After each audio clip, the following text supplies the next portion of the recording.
Olá, sou Alexandra Manfredini, biomédica, diretora do Laboratório CEDILAB, do Clube Levida, e hoje, dando continuidade ao Fevereiro Roxo, ao mês de prevenção da fibromialgia, do lúpus e do Alzheimer, quero conversar com você sobre o lúpus eritematoso sistêmico, uma doença autoimune que afeta muito mais as mulheres do que os homens e que pode se manifestar de inúmeras formas. Fique comigo nos próximos minutos. Se você preferir, pegue um papel, uma caneta, para que você possa fazer as anotações importantes do que você vai aprender aqui hoje.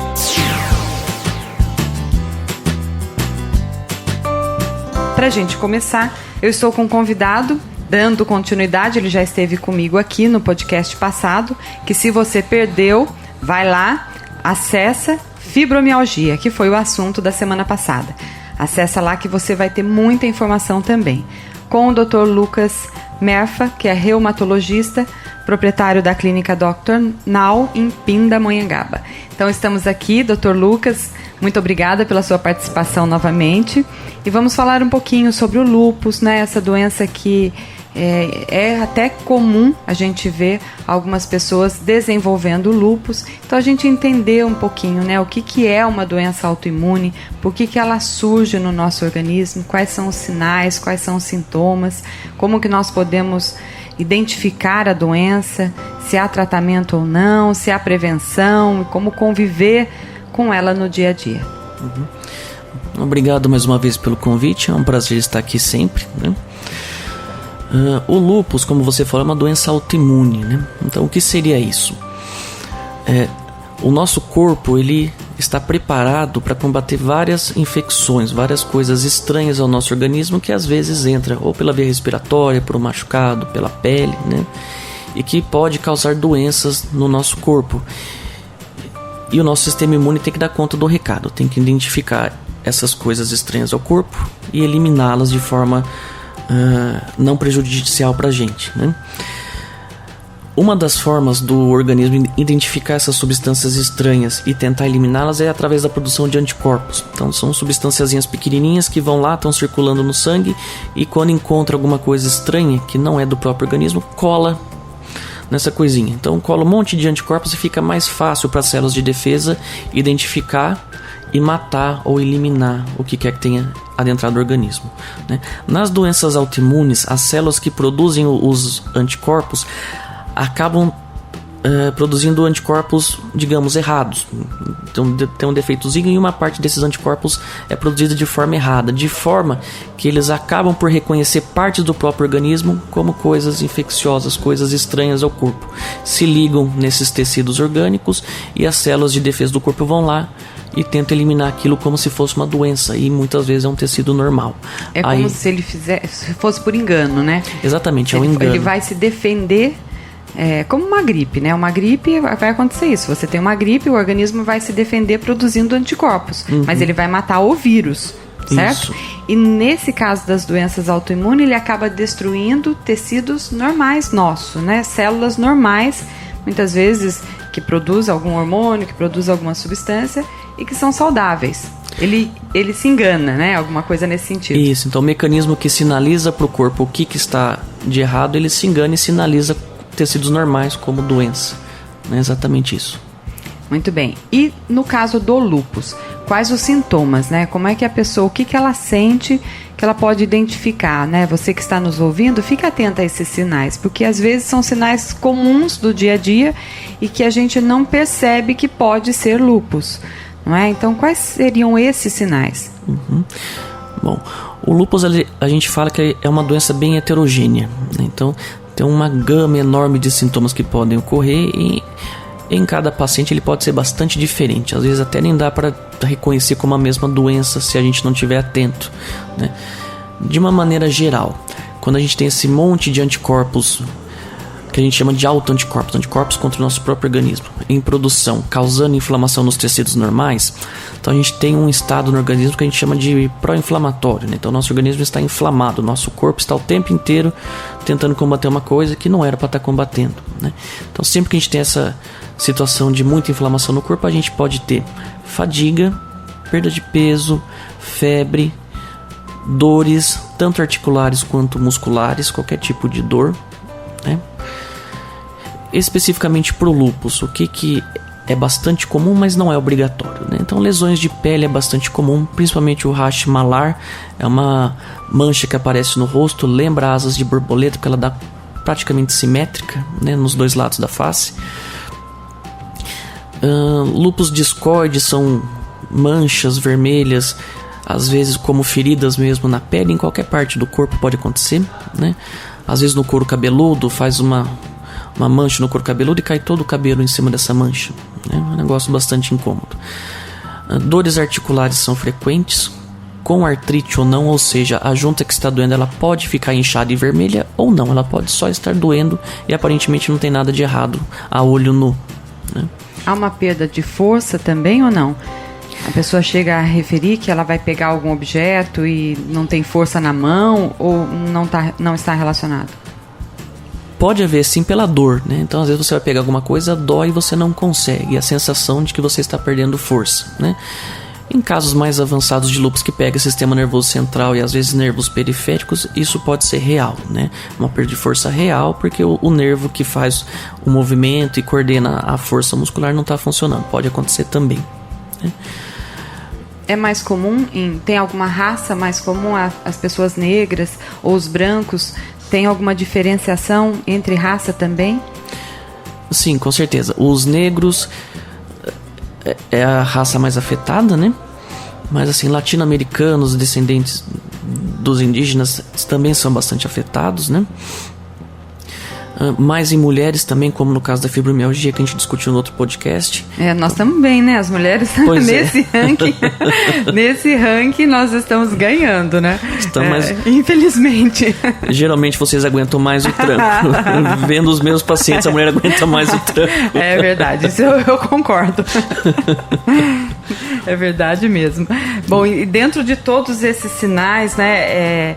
Eu acredito que o tratamento seja medicamentoso também, e também acredito que, como a fibromialgia, a atividade física é um fator fundamental para o controle, para o alívio dessas dores, né? Parece até que você fala, nossa, mas eu tô com dor, vou fazer atividade física? Vai, porque é a atividade física que vai produzir a serotonina, que vai trazer essa sensação de bem-estar também, né? E esse tratamento, ele é para sempre, ou ele pode ser por um período? Como que funciona o tratamento em si? Bom, o lúpus geralmente ele é crônico, né? Então ele vai ter aí uma duração de vários anos no geral, tá? E geralmente é para a vida toda, geralmente, né? E começa na fase jovem? Qual a idade geralmente que ele costuma se manifestar? Geralmente, segunda e terceira década de vida, entre os 20 e os 30 e poucos, 40 anos, é o mais comum. Mas tem lúpus na infância, né? Tem lúpus neonatal, a criança às vezes nasce. O lúpus neonatal, geralmente, ele é passageiro, né? O nenê recebe anticorpos da mãe, né? E uma vez que esses anticorpos são eliminados, melhora, né? Mas pode se iniciar na idade após os 60, né? Na melhor idade, mas é mais raro. Então, geralmente, segunda e terceira década é campeã de lúpus. Certo. E aí inicia, então, o tratamento. O ideal é iniciar o tratamento. O duro é reconhecer a doença, né, por conta dessa variedade de sintomas, né? Às vezes é só uma canseira, um pouquinho de dores, e vão anos até que alguma coisa mais grave aconteça, a pessoa procura um médico e descubra. E geralmente no lúpus a gente consegue, através de exames laboratoriais, exames de sangue, também fechar esse diagnóstico, né? Como que é feito através do exame, qual é o exame, como que a gente pode fazer o diagnóstico através do exame de sangue também. Tá. Então o diagnóstico de lúpus, ele exige 4 critérios, então tem uma lista de vários critérios clínicos, ou seja, sintomas, né? E vários critérios laboratoriais, pensando assim em anticorpos que são identificados, né? Então a gente fala que precisa de pelo menos 4, pelo menos um de cada, né? Então só pelo exame a gente não faz diagnóstico, né? Então teria que ter pelo menos mais um sintoma, né? Pra gente poder pensar que seja lúpus. Mas a gente gosta do exame FAM, né? Que a gente chama de exame de triagem. Ele não fecha diagnóstico, mas assim indica a possibilidade da pessoa ter anticorpos que machuquem o próprio organismo, né? Serve para o lúpus e para outras doenças também. Então a gente pede sempre o FAM quando a gente suspeita de lúpus, que é o primeiro passo para a gente começar a pensar na presença desses anticorpos errados, digamos assim, no organismo, né? Então faz parte, assim, em quem tem sintomas de cansaço, dores, seria interessante passar no médico, fazer um exame de fã para ver se não tem o risco de ter essa doença. Tá ótimo. Então todo esse tratamento, juntamente com a atividade física, é fundamental, então, para que haja um convívio, vamos dizer assim, com a doença de uma forma mais tranquila, né? E sempre lembrando, se você tem um desses sintomas que o Dr. Lucas explicou, é muito importante que você consulte um médico, e um médico reumatologista, porque ele vai poder avaliar, vai poder identificar esses critérios, avaliar o resultado do exame e aí sim fechar o diagnóstico e iniciar um tratamento, né? Então são doenças, assim como a fibromialgia, o lúpus, são doenças que têm um comprometimento emocional relacionado, né?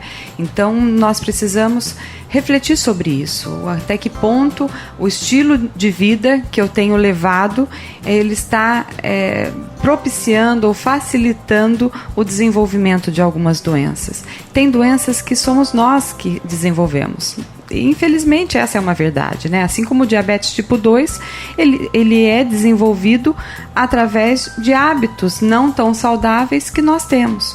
Então nós precisamos refletir quais são os hábitos de vida, né? Tanto na parte da alimentação, prática de atividade física, controle emocional, como que eu lido com os problemas. Tem pessoas que lidam de uma forma melhor, o problema pode ser o mesmo, mas você vê duas pessoas lidando com o problema de uma forma diferente. Algumas pessoas mais facilmente com o problema, outras não, né? A gente fala assim, mas você está fazendo uma tempestade no copo d'água, mas não é a forma como a pessoa lida com cada problema. Então nós precisamos avaliar o nosso estilo de vida e às vezes até pôr o pé no freio, né? Vamos diminuir o ritmo, vamos avaliar o que realmente é importante para mim, o que é importante para a minha vida, para a minha família, e a gente repensar algumas coisas, porque tenho certeza que nós queremos conviver com os nossos familiares que nós amamos de uma forma saudável, né? Que a gente possa ter saúde para conviver com os nossos filhos, com os netos e estar bem, porque ninguém quer viver com dor, né? E para que a gente não viva com dor, nós precisamos cuidar de nós mesmos, né? Então, tentar eliminar, eu digo eliminar, mas às vezes a gente não consegue eliminar, mas tentar minimizar aqueles fatores que são fatores que vão trazer algumas doenças para o nosso organismo. Por isso que é tão importante essa conscientização, né? E eu acho fantástico a ideia dos meses, das cores dos meses, para trazer esse alerta mesmo para as pessoas. Olha, vamos tomar consciência, vamos entender como está o nosso dia a dia, porque o nosso dia a dia está cada vez mais corrido, exigindo mais de nós ações. O que a gente fazia antes num dia, hoje a gente faz 3 vezes mais, né? A tecnologia, ela vem para ajudar, mas ao mesmo tempo ela vem para nos sobrecarregar, porque nós acabamos fazendo mais coisas ao mesmo tempo, né? E tudo isso leva a um nível de estresse muito grande. Então, vamos desacelerar, né? Vamos conviver mais com as pessoas e menos virtualmente, né? Então, se a gente conseguir tornar o nosso dia a dia um pouco mais tranquilo, a gente vai conseguir ter mais saúde e qualidade de vida. Não é, doutor? Com certeza, né? Tudo vem para acelerar a gente, né? Então, as mídias sociais, você está o tempo inteiro conectado, né? Tá fazendo almoço, tá cuidando do filho, tá no trabalho, tá pensando, preciso checar isso, preciso checar aquilo, preciso ver uma foto ali, não sei o quê. O nosso dia a dia tá muito sobrecarregado de coisas que, na verdade, nunca fizeram falta pra gente. E que, se elas estão estressando, talvez seja a hora de dar uma cortada, né? Exatamente. Agradeço muito a tua participação mais uma vez aqui no nosso canal e espero voltar a falar novamente sobre outros assuntos, né, doenças reumáticas e outras doenças que podem trazer muita dor para o nosso organismo. Muito obrigada. Eu que agradeço. E para você, para a gente poder finalizar, eu quero que a gente possa refletir sobre a qualidade daquilo que está tomando o nosso tempo, né? Então, reflita sobre o seu dia e o que você está ouvindo, o que você está buscando, porque muitas vezes nós dedicamos muito tempo para coisas que não nos traz não nos acrescentam coisas boas. Então, se você quer estar nas redes sociais, busque informação segura, que vai te acrescentar algo que você possa mudar o seu estilo de vida para um estilo muito melhor. Então repense sobre tudo isso, sobre como está a tua vida, o teu dia a dia, junto à tua família, junto às pessoas que você ama e aquilo que verdadeiramente é importante para você, né? Então vamos focar nisso, porque as doenças, na maioria das vezes, nós trazemos. E se nós trazemos, nós temos então essa oportunidade de controlar, de inverter o jogo, né? E então, quanto mais a gente se desenvolve emocionalmente, menos doença a gente vai desenvolver fisicamente. Então pense nisso. E até a próxima semana, né? E se você gostaria de ouvir os outros podcasts, eles estão disponíveis no Spotify. E se você quer receber semanalmente, se você ainda não recebe, é só você mandar um eu quero para o 12974067552. E através do WhatsApp você receberá semanalmente toda a informação sobre saúde, sobre bem-estar, né? E acesse também o nosso canal no Spotify, no YouTube, no Instagram, no Facebook. É só acessar Alexandra Manfredini. Um grande abraço e até a próxima semana, se Deus quiser.